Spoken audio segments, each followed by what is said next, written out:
Pelo sinal da Santa Cruz, livrai-nos Deus, nosso Senhor, dos nossos inimigos, em nome do Pai, do Filho e do Espírito Santo. Amém. Meu Senhor e meu Deus, creio firmemente que estás aqui, que me vês, que me ouves. Adoro-te com profunda reverência, peço-te perdão dos meus pecados e graça para fazer com fruto esse tempo de oração. Minha Mãe Imaculada, São José, meu Pai e Senhor, meu anjo da guarda, intercedei por mim.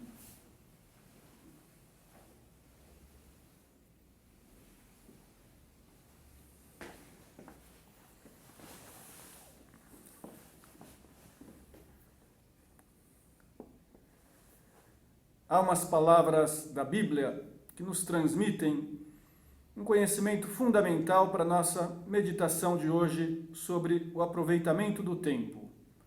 São tiradas do capítulo 3 do livro do Eclesiastes. Para tudo há um tempo, para cada coisa há um momento debaixo dos céus. Tempo para nascer e tempo para morrer. Tempo para plantar e tempo para arrancar o que foi plantado. Tempo para chorar e tempo para rir. Tempo para procurar e tempo para perder. Tempo para guardar e tempo para jogar fora. Tempo para calar e tempo para falar. Que verdadeiras são essas palavras sagradas? Há tempo para tudo. Para trabalhar, para rezar, para comer, para dormir, para falar e para calar. E por isso a expressão "eu não tenho tempo" tem algo que é um pouco falso nessas palavras.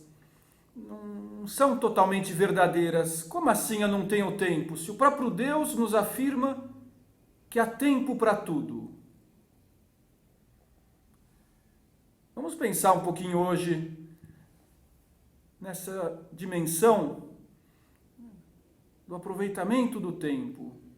Deus nos afirma na Sagrada Escritura que há tempo para todas as coisas, que daria, pelo menos na teoria, para chegar a tudo. Para desenvolver todas as dimensões da nossa existência. O estudo, o trabalho, a família, as amizades, o relacionamento com Deus, o descanso, etc. Para isso, é necessário aprender a aproveitar o tempo, as 24 horas do dia.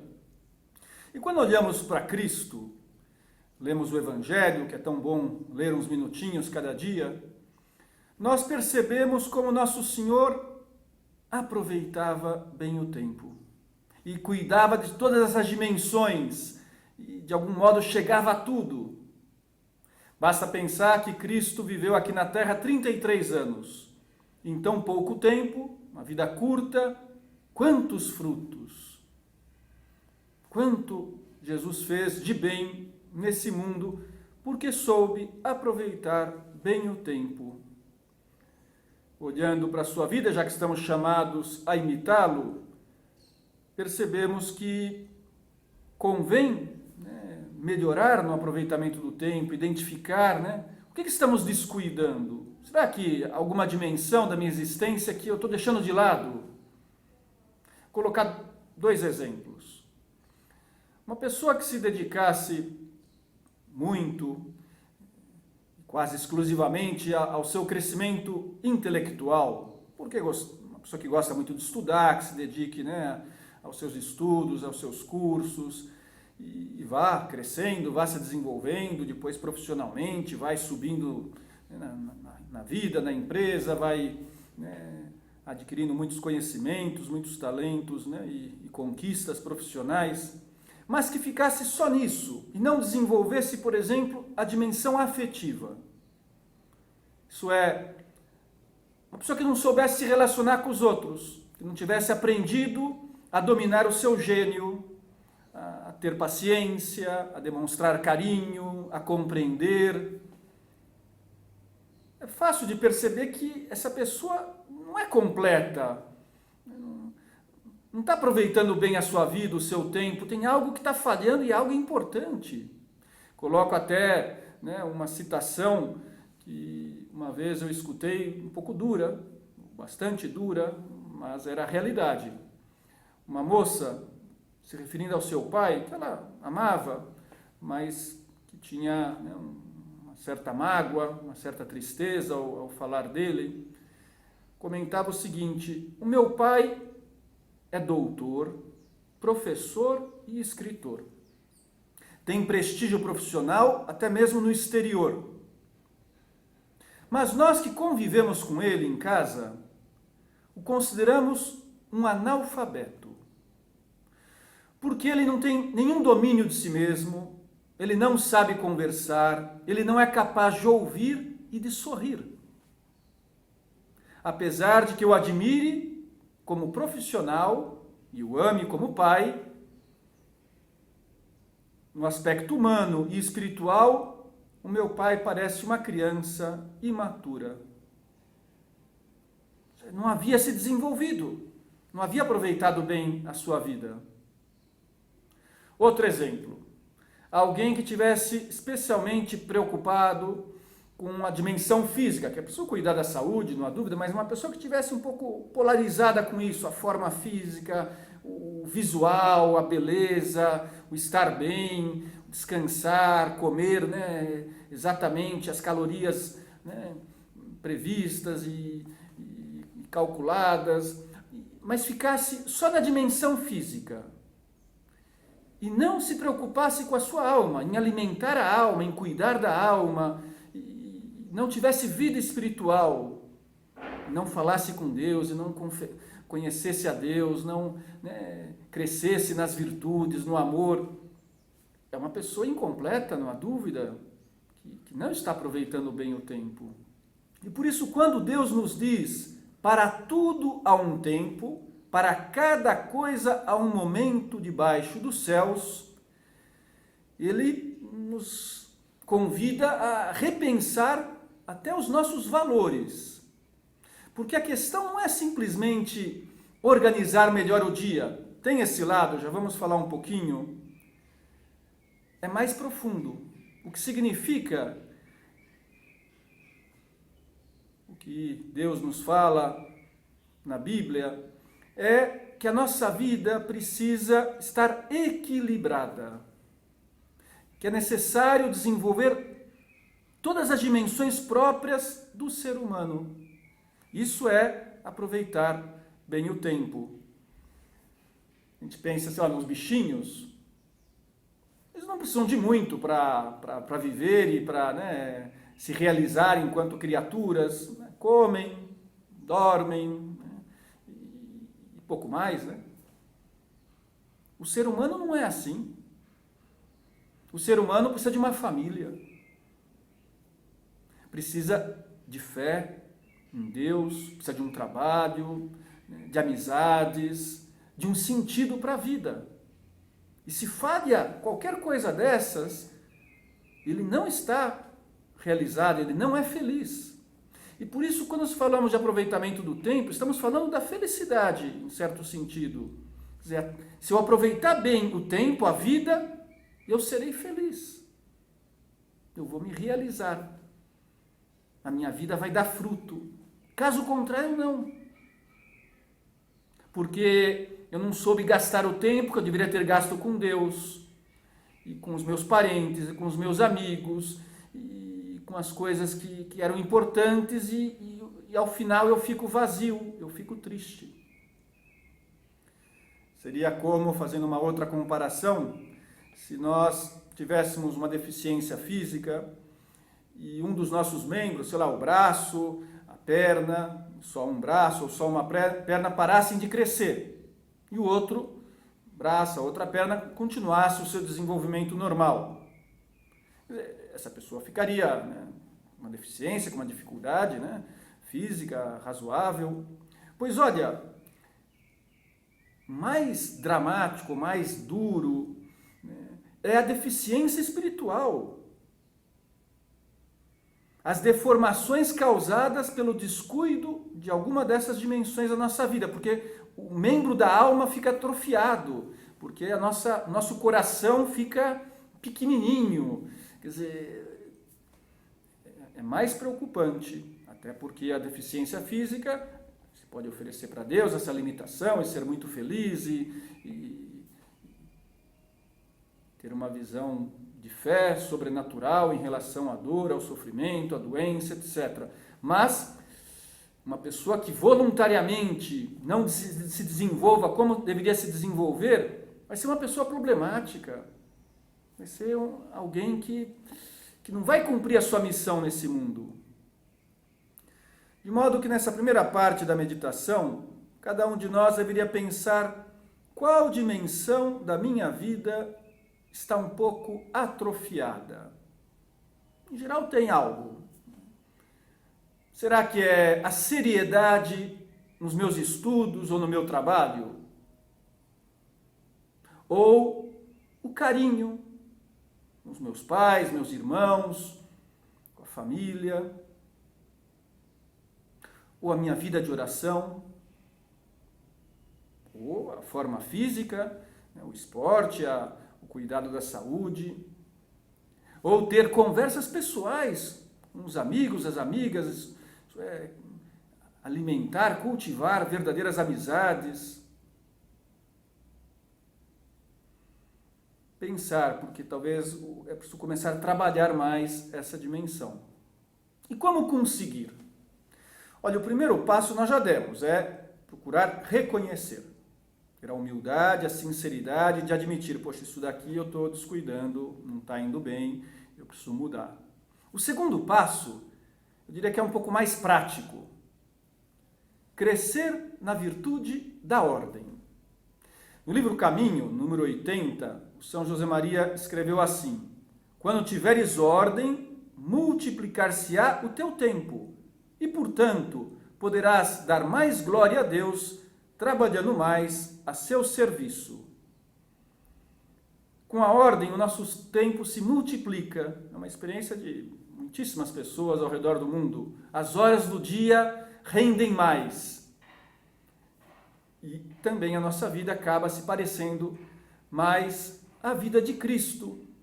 Vamos conseguir fazer mais coisas, realizar mais obras de valor, chegar a mais pessoas, ajudar mais gente, porque tivemos ordem. Tem umas palavras no Novo Testamento que resumem, de algum modo, a vida de Nosso Senhor, uma biografia de Jesus Cristo, que diz que ele passou pela terra fazendo o bem.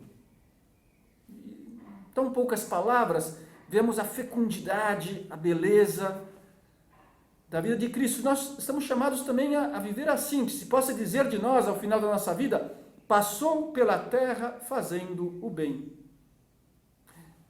Para que seja assim, é necessário de ordem. Senão eu não consigo fazer o bem, eu não encontro tempo para fazer o bem. Eu não sei, como fazer o bem, porque eu não me programei. E me deixei levar só pelo meu gosto, só pelo mais fácil, só por uma das dimensões da vida, e descuidei as outras coisas. A virtude da ordem nos pede, portanto, definir as nossas prioridades. Pense um pouquinho agora na sua oração pessoal, na sua meditação. Eu também, faço o meu balanço. Quais são as minhas prioridades na vida? Se a gente tivesse que responder, sei lá, um questionário, fazer uma entrevista e nos perguntasse, olha, quais são as suas prioridades? O que eu colocaria lá em primeiro lugar, em segundo lugar, em terceiro lugar?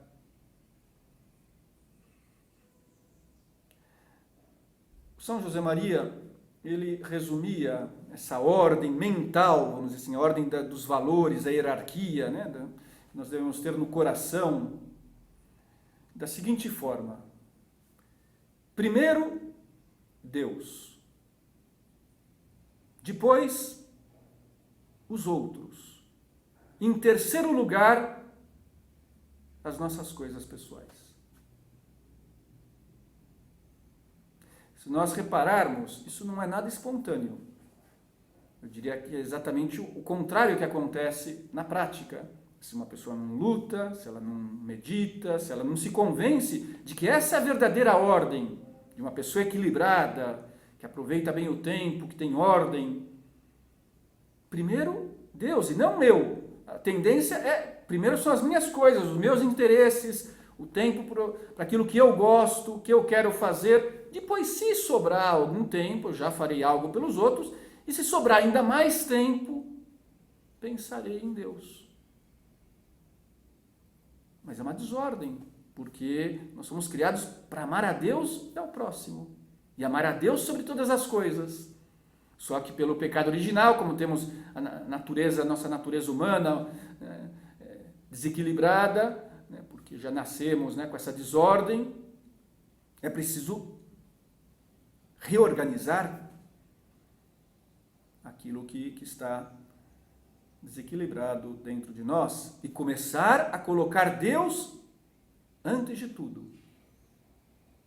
Encontrar tempo para os outros. Se a gente pensa nessa ordem, primeiro Deus, depois os outros, em terceiro lugar eu mesmo, vamos perceber que não tem muito sentido frases do tipo: poxa, eu não tive tempo para rezar. Não foi possível me confessar, não consegui encaixar uma confissão, ia procurar o padre, ou ia à missa de domingo. E não pela pandemia, não porque, talvez, por prudência, não estou saindo de casa para nada. Porque para Deus, eu não tenho tempo. Eu não dou o meu tempo. Eu não percebo que eu preciso de Deus. Que a minha alma tem sede de Deus. É uma desordem, a pessoa inverter isso. Também não é muito razoável pensar, poxa, eu não consegui conversar com aquela pessoa da minha casa e me interessar pelas suas coisas, acompanhar as suas dificuldades, seus sofrimentos e dar carinho. Não foi possível ligar para aquele meu amigo que está doente ou que está passando por um problema, porque eu estou com muito trabalho, eu estou muito atarefado. É uma desordem. Isso não justifica. Temos que mudar o modo de pensar as nossas prioridades. E é muito interessante o seguinte, que quando seguimos essa ordem, conseguimos chegar a tudo. Aí se cumprem as palavras da Sagrada Escritura: há tempo para tudo.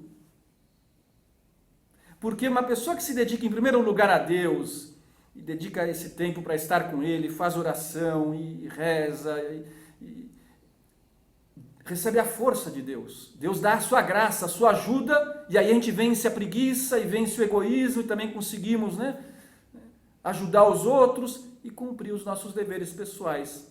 Aí chegamos a tudo, porque houve ordem, porque estamos equilibrados, porque não estamos querendo resolver tudo sozinhos com as nossas forças, que logo acabam e desanimamos e cansamos. Por isso ajuda muito parar um pouquinho, uns minutos, 2, 3 minutos no início da manhã, ou na véspera, à noite, e programar o dia. Se organizar, pensando nessa ordem. Quando que eu vou dedicar tempo para Deus? Em que momento, sei lá, vou aqui fazer uma leitura espiritual, vou fazer uma visita a Jesus Cristo no sacrário, ao Santíssimo, para estar um pouco com Ele, para fazer companhia a Cristo Eucarístico. Em que momento que eu vou falar com aquela pessoa, que eu vou fazer uma videoconferência, vou dar um telefonema, e vou me programar para encaixar no meu horário esses tempos para Deus e para os outros. E aí percebemos que há tempo, que dá. Interessante, não sei se você leu o livro 100 Dias entre o Céu e o Mar, de Amir Klink, esse navegador brasileiro. Ele conta a sua viagem cruzando o Atlântico num barco a remo, proeza, né, da navegação. Só que no livro ele vai expondo que começou a sua viagem sem ordem, porque ele mesmo afirmou, né, que era a pessoa mais avessa à ordem que podia existir. Ele achava que a ordem era quadricular a vida, não, você tinha que ser espontâneo, natural, e se deixar levar, né, pelos seus sentimentos. E ele começou a viajar assim.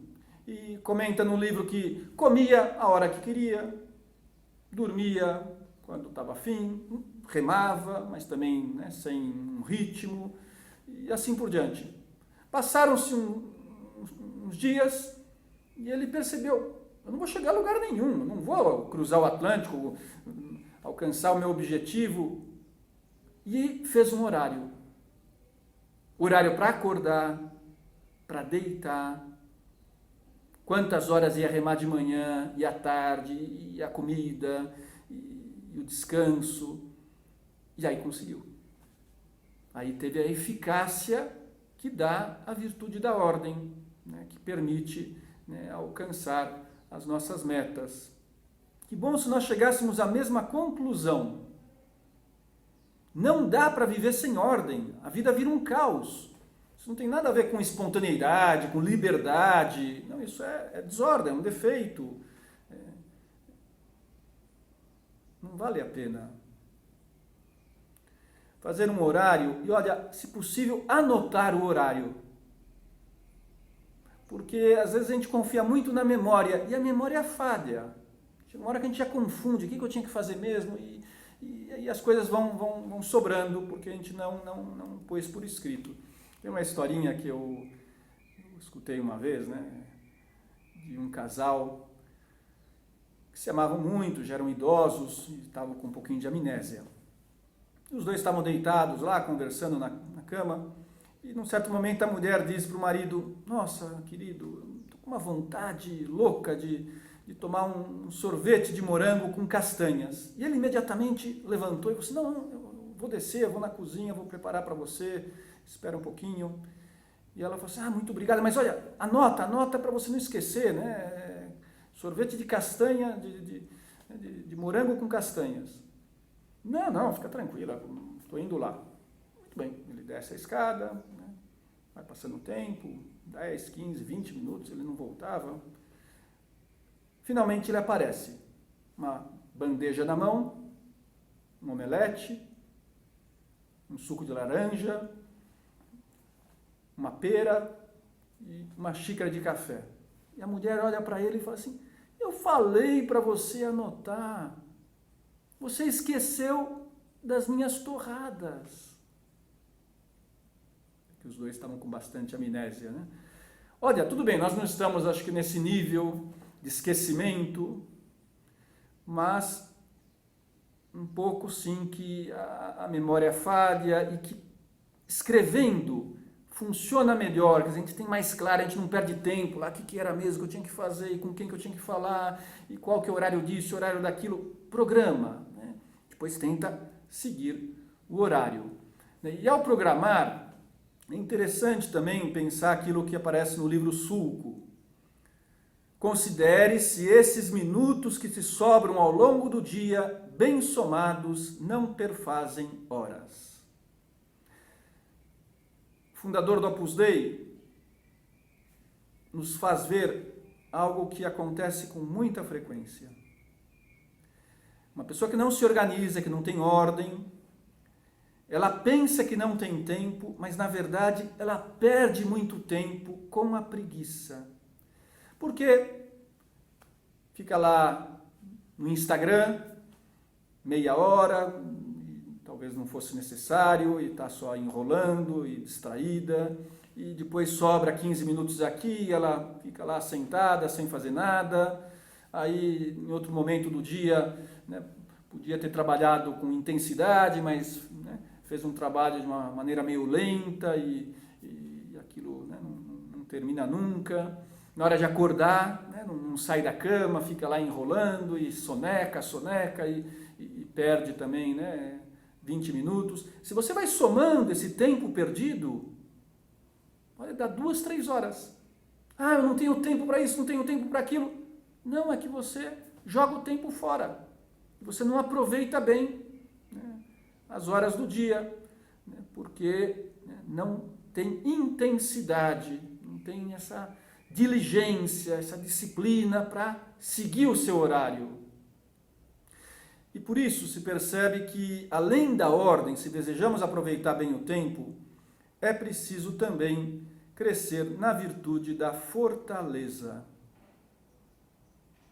Sem fortaleza, sem força de vontade, né, as coisas não vão para frente. A gente pode até ter um horário fantástico, muito bonito, lá na agenda eletrônica, no computador, aonde for, tudo previsto, mas eu não levo à prática. Eu não cumpro o horário por preguiça, porque, né, não estou afim. Então, lógico, não consigo aproveitar o tempo. Então, crescer na fortaleza. Não adiar as coisas, não deixar para depois. A gente vê muitas vezes isso com os estudantes, né?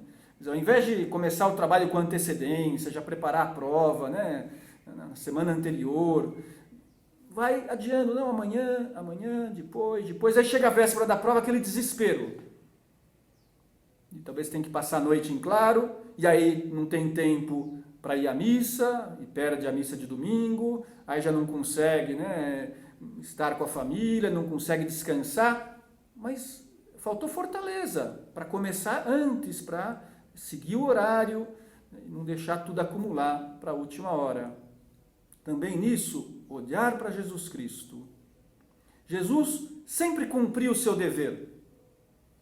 Nosso Senhor tinha uma fortaleza impressionante, não só, né, para dar a vida na cruz, para, né, aceitar, né, esse sofrimento tão grande, a sua paixão e morte na cruz, mas ao longo de toda a sua vida em Nazaré, né, Jesus era conhecido por ser carpinteiro, um bom profissional, ele fazia tudo bem feito, porque tinha fortaleza, porque, né, não se deixava dominar pela preguiça. E a preguiça, se a gente não combate, olha, ela vai crescendo, vai, né, tomando conta de nós. Uma vez uma pessoa me dizia, acho que exagerando, meio na brincadeira, mas ela estava convencida de que era verdade, né? Padre, eu sou hiper, super, mega preguiçosa. Será que às vezes a gente não está também deixando que aconteça isso? Quer dizer, que a preguiça vai crescendo. Mas chega uma hora que eu fico escravo da preguiça. É preciso combatê-la, é preciso enfrentá-la. É um inimigo, né? A preguicinha, né? Como se diz, não é uma amiga. Ela me prejudica, ela me impede de cumprir meu dever, de ser fiel aos meus compromissos, de me realizar, de ser feliz. Porque o resultado da preguiça é a tristeza. A pessoa que fica lá sem fazer nada, isso não descansa, isso não dá alegria, isso é o contrário da nossa missão, da nossa vocação aqui na Terra, uma vocação de amor, de serviço, para fazer coisas grandes, mas que exige esforço. Sendo assim, além do propósito de fazer um horário, queria terminar a nossa meditação, né, dizendo isso, que todos nós, uma vez e outra, precisamos nos determinar a enfrentar o defeito, o pecado da preguiça. Com essa consciência de que eu não quero ser escravo da preguiça, eu sou livre e posso me deixar guiar pela razão, pela inteligência, pela fé, né, em Deus, que me pede uma vida repleta de frutos, uma vida onde as horas do dia são bem aproveitadas. Ter muito cuidado com o tempo no celular, com jogos, com redes sociais, porque vão, né, jogando o nosso tempo fora. Claro que há momentos para jogar e para, né, estar com as pessoas, mas com ordem, com fortaleza, sem se deixar levar pelo mais fácil, pela preguiça.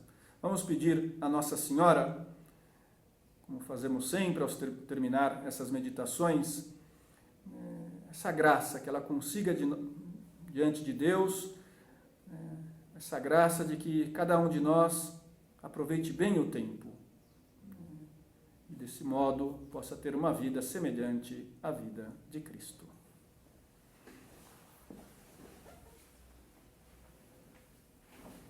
Dou-te graças, meu Deus, pelos bons propósitos, afetos e inspirações que me comunicaste nesta meditação. Peço-te ajuda para os pôr em prática. Minha Mãe Imaculada, São José, meu Pai e Senhor, meu anjo da guarda, intercedei por mim.